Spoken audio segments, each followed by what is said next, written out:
Hello foodies, ఈరోజు రాజమండ్రి మా relatives ఇంటికి అయితే వచ్చేసాను. గోదావరి వంటలు అద్భుతంగా ఉంటాయంట కదా. అందులో నాన్ వెజ్ అయితే ఇక చెప్పనవసరం లేదంట.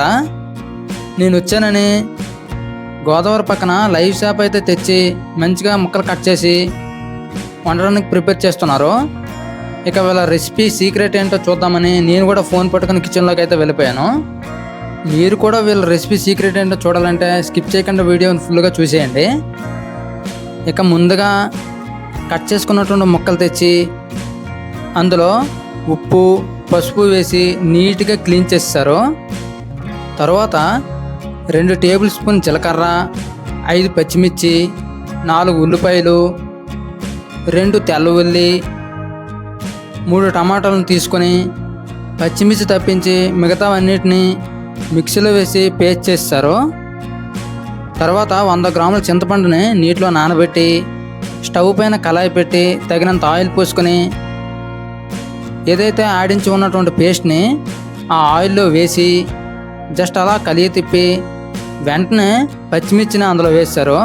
తర్వాత కొంచెం కలియ తిప్పి మళ్ళీ వెంటనే కడిగి ఉంచుకున్నటువంటి చేప ముక్కలు అందులో వేస్తారు.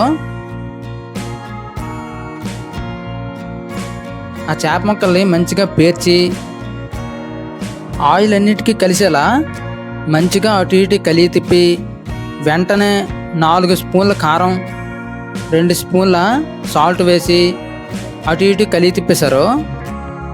కారం సాల్ట్ మీకు ఎంత సరిపోతుందో అంత చూసుకుని వేసుకోండి.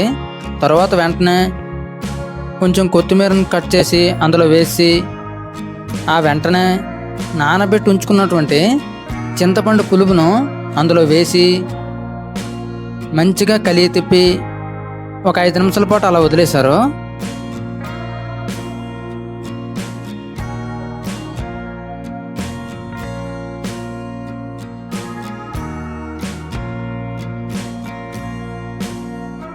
ఐదు నిమిషాలు పోయాక మళ్ళీ టేస్ట్ కోసం కొంచెం కొత్తిమీరను మంచిగా కట్ చేసి వేసి మంచిగా కలిగి తిప్పి మూత పెట్టేశారు.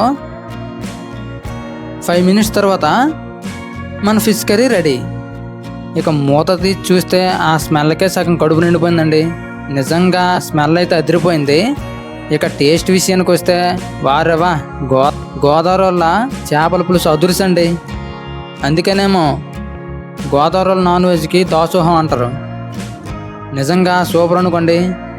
కొత్తగా వంటలు నేర్చుకునే వారికి మన వీడియోస్ని షేర్ చేయండి. అలాగే ఇలాంటి మరెన్నో రెసిపీస్ కోసం మన ఛానల్ని ఫాలో అవుతూ ఒక్క లైక్ చేయండి ప్లీజ్. Thank you.